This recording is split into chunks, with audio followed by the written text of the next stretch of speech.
one mission has been accomplished, which is a wee.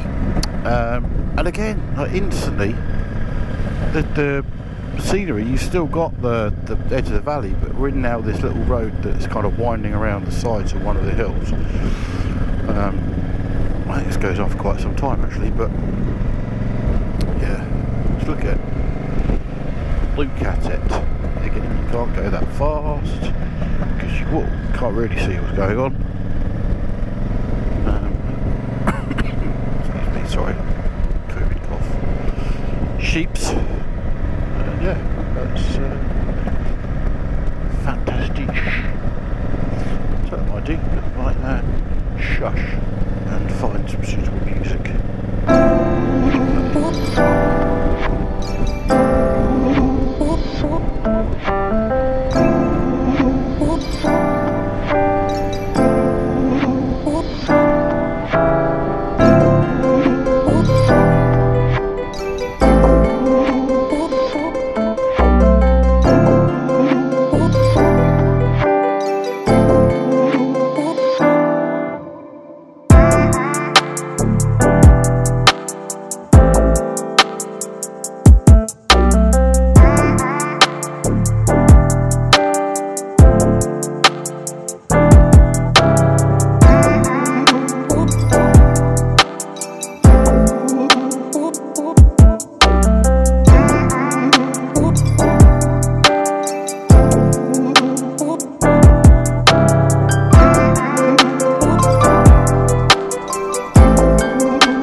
Done the last one, which was Devil's Bridge. It wasn't actually where I thought it was. I thought we came out of kind of wherever we were, can't remember. But we didn't. It was right on sort of the edge. So now we're taking what appears to be an extremely twisty road back to Tregaron. I think what we're doing, we're actually sort of coming north out of this kind of Midwest park area. Jesus Christ. Yeah, wasn't expecting that. Oh, there's a load of them coming up behind me now. I shall let them go. Go on, chaps. Go on. Go on.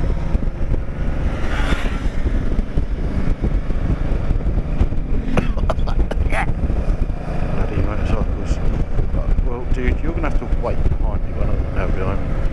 You have to wait to catch up with your mates, I'm afraid. Don't put flashing at me, that ain't going to help.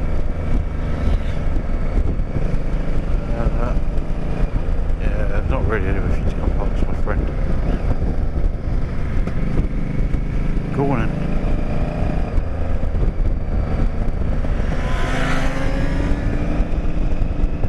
Is that it? There's one more straggler. Yeah, so I think this is Devil's Bridge. This is where I thought it was, but it wasn't. So we kind of come out of this area and then almost turn around and head back south again. But I think that's a lot of it is because there's not, well, there isn't really that much around in terms of anything really. Certainly roads. So to somewhere that might actually be relatively close geographically, you've got to go some way out of the direction you need to actually get back to where you want. If that makes sense. Where am I going? It's 140 miles. I'm heading left. Oh, okay, I see.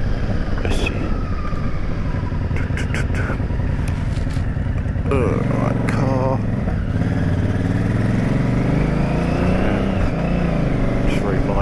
fact that a load of bikes just gone tearing through here, so we're going to go too nuts. I've got another dude behind me, don't know where he's going. Ah. Are you coming past? Are you coming past, my friend? No, you're not, you're bumbling. Okay.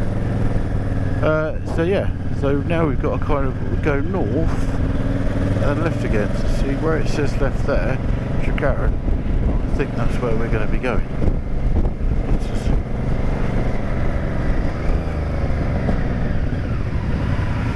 Why are you signalling for me? I'm not part of your gang. Leave me alone. Dude behind me get very upset. Go on then, go past.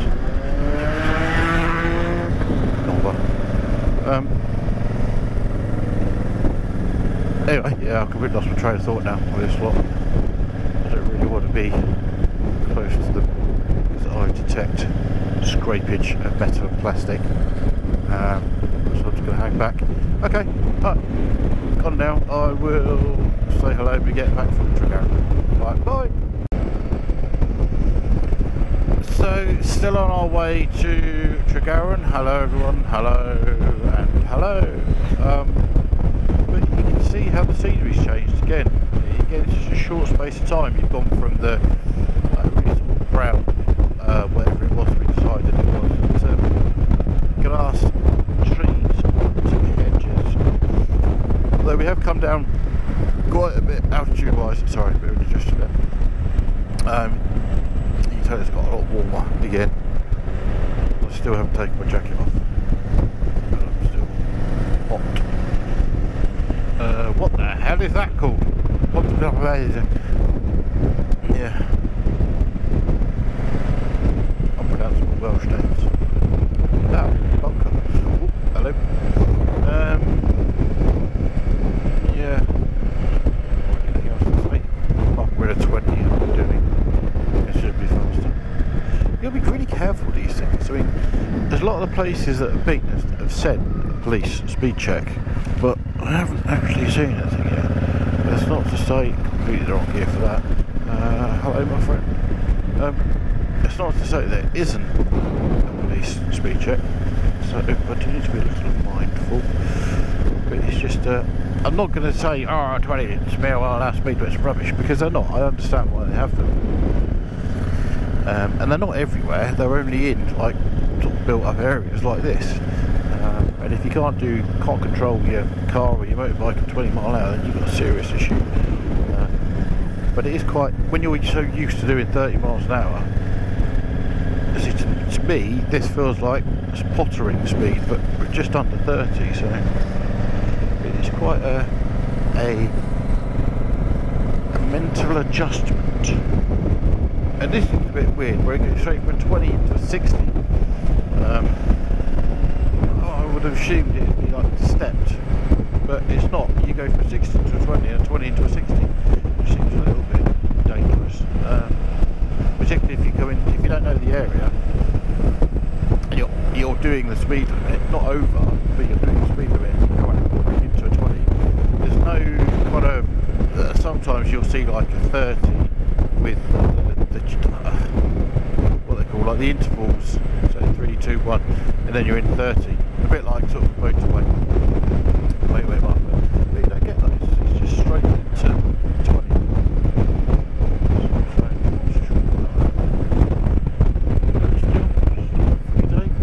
I keep thinking I can smell the seaside. I can't because I'm nowhere near the sea, but you kind of get an occasional whiff, or is that just a whiff of summer? Who knows? Because it is a very nice day. It's what, the 11th of May? 10th of May? I think it's 11th of May. Time too short to be honest. But there we go. I think I'm just about 5 miles out of Tregaron.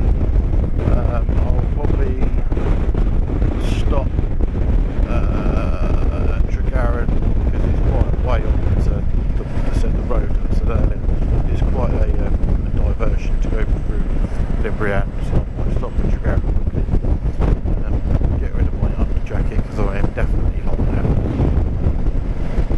Carry on. I will see you in a bit. Bye.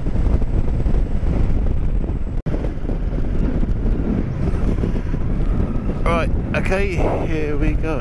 We've done Tregaron and we're going up to Limbrian. Now, this is again another bit of a weird one with scenery, because you've got, we're in country lanes, you know, you kind of expect what kind of to be expected of a little like country sort of thing. Not really sure what I'm saying here. Oh, road goes left and straight on. Interesting seeing the amount of bikes do on this road here, because I'm assuming it's going to be a little bit busier than normal up around Limbrian, which is a shame because I really like it because it's so quiet. I had my unfortunates off. It wasn't very nice because it was so quiet, desolate around there. No one was around, but there's also a little bit that appeals to me like that. I'm sort of rambling here, not making much sense, am I? But this is the road up. It gets very different. The further up we go, you kind of break through. It's almost like if you can imagine, you have a snow line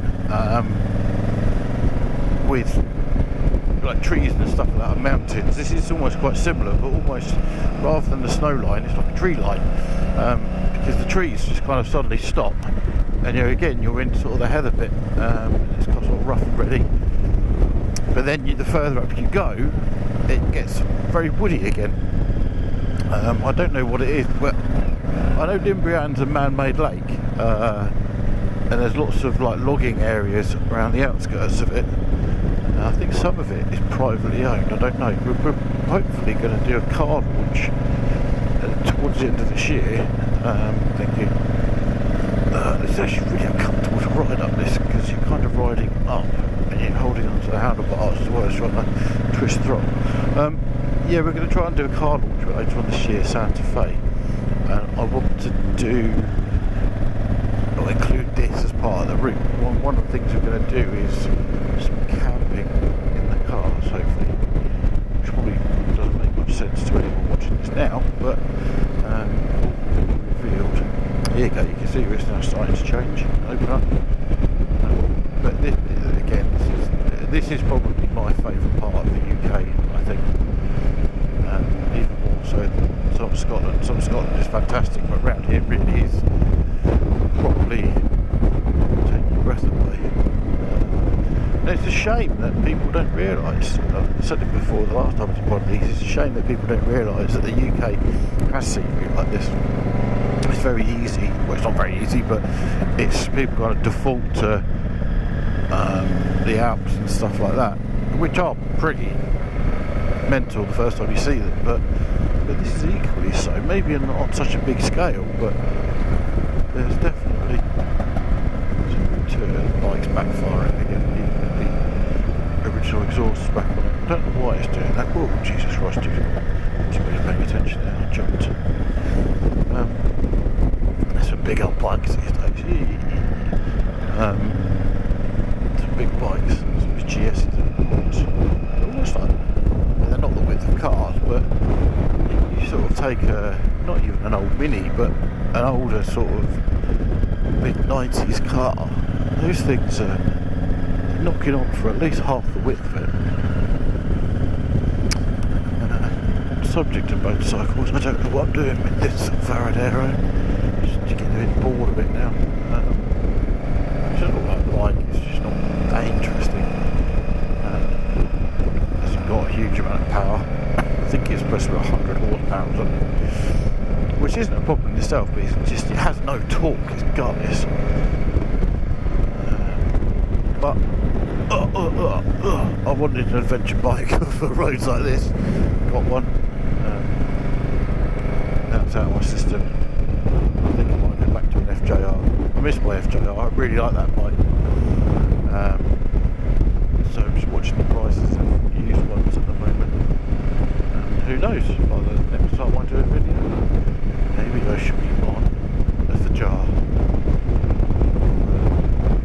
Varadero, whose mileage is creeping up. But not even 40,357 miles as we speak. I think I got it done 28,000. Did I get it 2020? 3 years? 2020? 2020 I think it was. Or was it 2019? I don't know. Who knows? But yeah, it's a nice little bike, but I'm just a bit bored. Like on an FJR, I could have just opened the throttle a bit and we'd have pulled up this hill without any problems. This thing, you've got to knock it down again because it just doesn't have any torque. It's probably a bit Charlie and Ewan-esque standing up, but you actually have to over some of these crests because you genuinely can't see what's on the side. Again, all the time, just steadily going up and up and up and up. It's actually quite nice standing like this because I can get a decent bit of air through my jacket behind.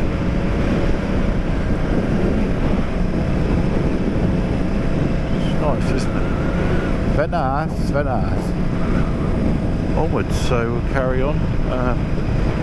Kind of gets a bit more like this, and then it gets a bit gnarly at the top. It's getting quite gnarly now. Well, I'm not used to riding a motorbike standing up. It's very odd. It's supposed to grip it to tank with knees. I'm behind still. But I don't think it's not very good for having to react quickly if there's a bike, so I'm going to sit down. Oh, Jesus. Sat down a bit faster. It's amazing how much altitude you can gain in a very quick, excuse me, very quick period of time. This is what I mean. So you've got a crest here where you can't see the road at all. See what I mean? It drops away, so you have to be careful on these roads. Oh God! Right, I'll leave you there. Little bird. Oh, that's not bad. There, I should carry on. I want to make sure we don't run out of power for this bit because I really want to video this and keep it for prosperity. Prosthetic. Keep it for memory, so it's just an easy way to spit. You wouldn't want to be up here in winter. I mean, when I binned it, the first time I came around here, it was... I think it was this time of year actually, around about now, but it was horrible. It was a bit overcast, a bit bleak. I think the first day I came round it, it was sunny, but it was a bit chilly.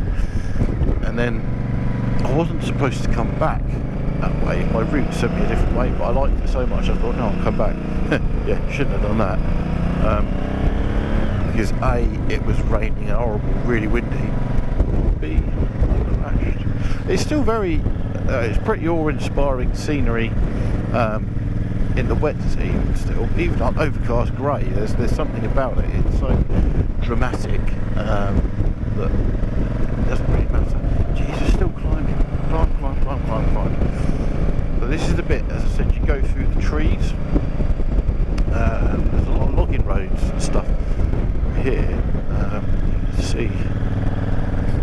Then you kind of drop down a bit here, and then you go back up again. Then you go over the brow of the hill, and it's just as if you've landed on Mars. It is so different in terms of scenery. But again, the road is pretty much just one single track. And you've got to be careful for stuff like that coming the other way. It's quite difficult because when you've not seen anything coming the other way, there's nothing behind me, I've not seen anything for a little while, your speed does creep up a little bit, and then all of a sudden something comes around the corner and goes, ah, and you panic, wobble. Yeah, so let's try not to do that. Keep going up. Keep going up. I can't remember if we go through a little villagey bit or not. I can't remember. You might be able to hear out the microphone, but it's getting pretty lost. The temperature has dropped again. It's still hot when the sun's on me, but there's a real blast of cold air. Here we go. Clean. This, my friends, is it. That's my fear of cattle grid smack. Twisty, still can't really see anything. Twisty.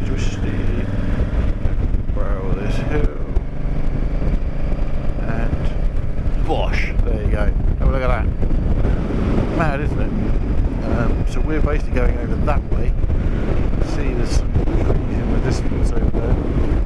The road loops around the lake. The trees are kind of at the top bit, but it gets a bit mad this bit because we drop down. So it's almost as if you landed on Mars. It's really rocky and really like sandy and brown. I would not want to be riding a bike around here. These hills are way too steep. Yeah, it's strange. But it's like I said, the scenery is just amazing.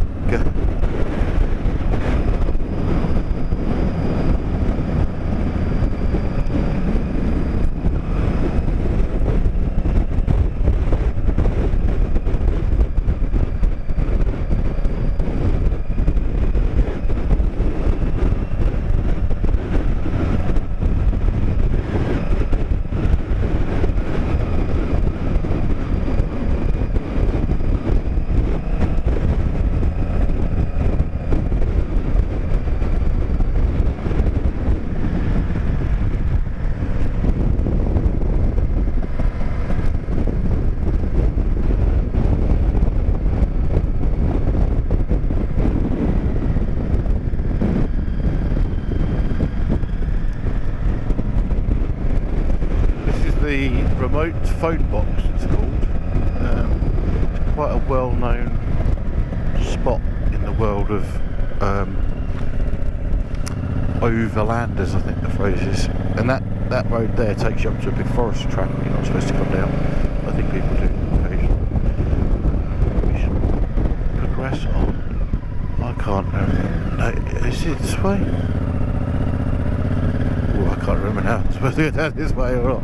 It's at Limbriad, so let's go down. I think that way takes you up. Yeah, the other way takes you to a road called the Devil's Staircase, which people go on about being really dangerous. Well, but it's not. It's just a road that you have to be very careful on. There's some it's a really steep road. It kind of zigzags down the side of the hillside, but it's no worse than half the stuff you find in Europe.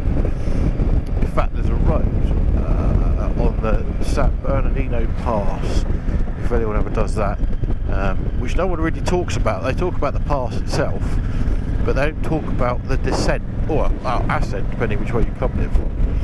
But one side is really, really tight and twisty. One side going up, if you come from like the Italy way, is what you kind of almost like a classic alpine road, where there's lots of hairpins, very twisty, and you're gaining altitude at a fairly dramatic rate. But on the other side, on like the Swiss side, you drop down. If you're going down it, it's horrible, because it's a really steep drop. And the road zigzags down it, but you're going down, and then you've got to brake towards the stop to do a 180-degree turn. Well, not 180, because you go back up, but it's like a 179-degree turn round to carry on going down. So it's really tight. Hello, flashy. So yeah, people go on about the Devil's Staircase, but it's not that bad. I'm hoping I've gone right here, because I don't remember going up.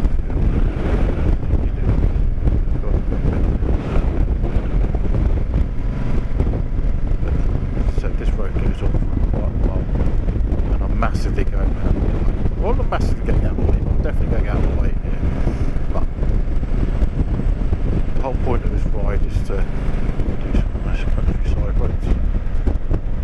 I wouldn't necessarily class this as countryside, but or would you class it as countryside? What does class as countryside? Trees, or just not people but houses? Because this is definitely not people and houses. It's nice. Never driven a car around here though. Won't ever around here. On motorcycles. I think an EV around here could be a challenge. Although having said that, there's not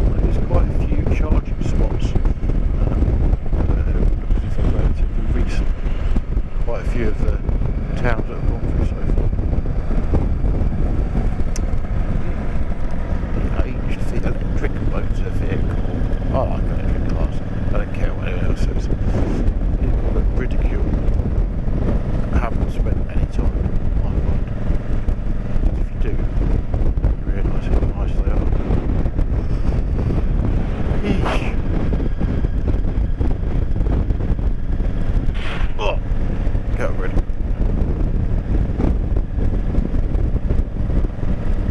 It's long this road, isn't it?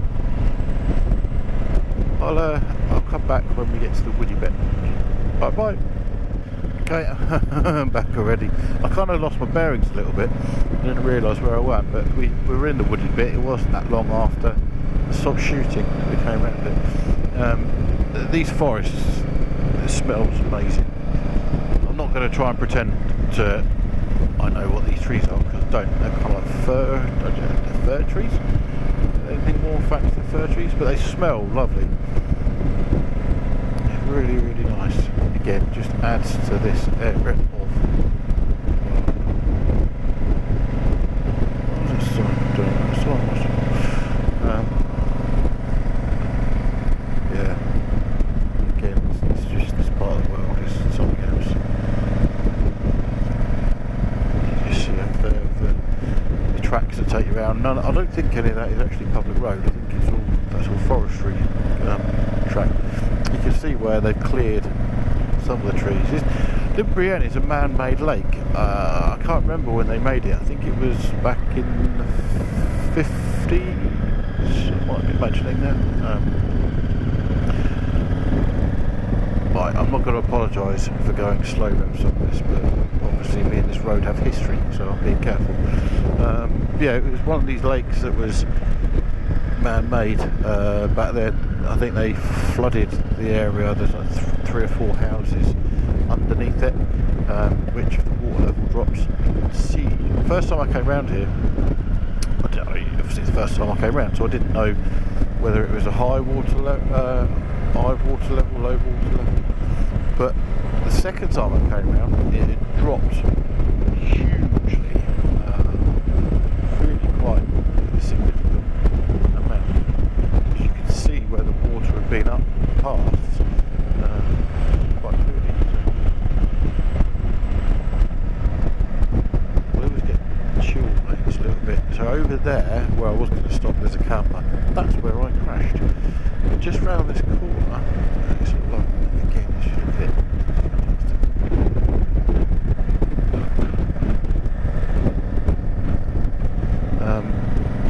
there's a house just up here on the left. And these people, I owe these people a huge debt, and I keep meaning to go back around there and like drop a thank you note or something. But I had the accident coming forward. Managed to get the bike up there to ring Joe to say what was going on. Dudes on the bike help me out. Stuff do the bikes, so he says, right, help me out. And then later his wife came out with a cup of tea. You see how low the porch is there, that's what I'm saying. Yeah, a cup of tea and some cakes, and sat with me until the van turned up to recover, which is extremely nice of her, because I wasn't really in a very good way. She didn't have to. But it was nice to see a bit of humanity maybe reflect on lots of things that did incident. Here we are, we're back again. Not with the Renegade Master, but with a vibrating Honda. That road's quite cool. If you go that way, so I don't know why I'm nodding my head, because you still, sorry, burping, because you still won't know which way I'm on about. But if you go the opposite way to how we're travelling now, and you turned left where we've just turned right, that takes you on about another 6 to 7 miles, a very similar road to we've just been down, but then it takes you through a really dense forest where there's a lot of logging tracks and stuff. It's, yeah, it really is quite something. Gutted, because I really wanted to stop here.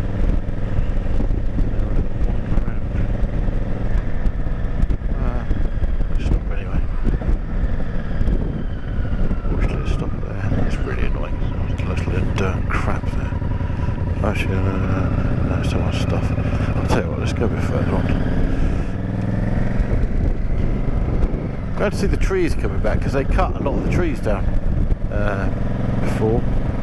I think they try and manage this area quite a lot.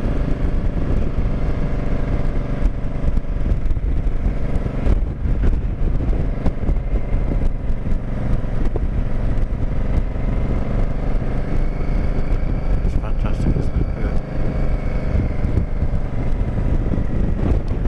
There's somewhere I can stop here. Yeah, let's stop here.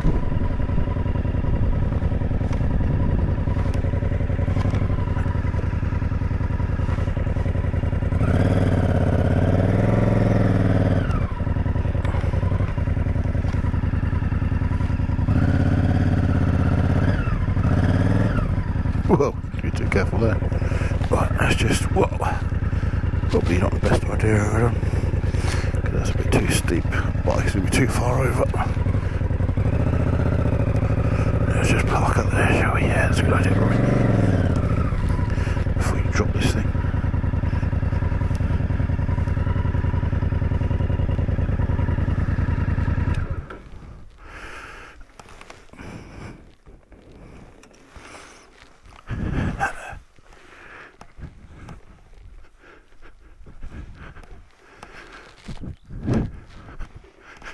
Pretty cool, eh?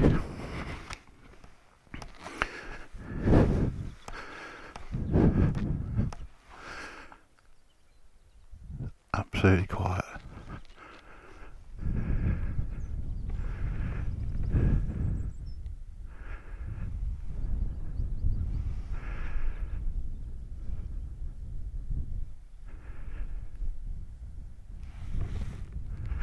Yeah. On that note, I think it's sandwich time.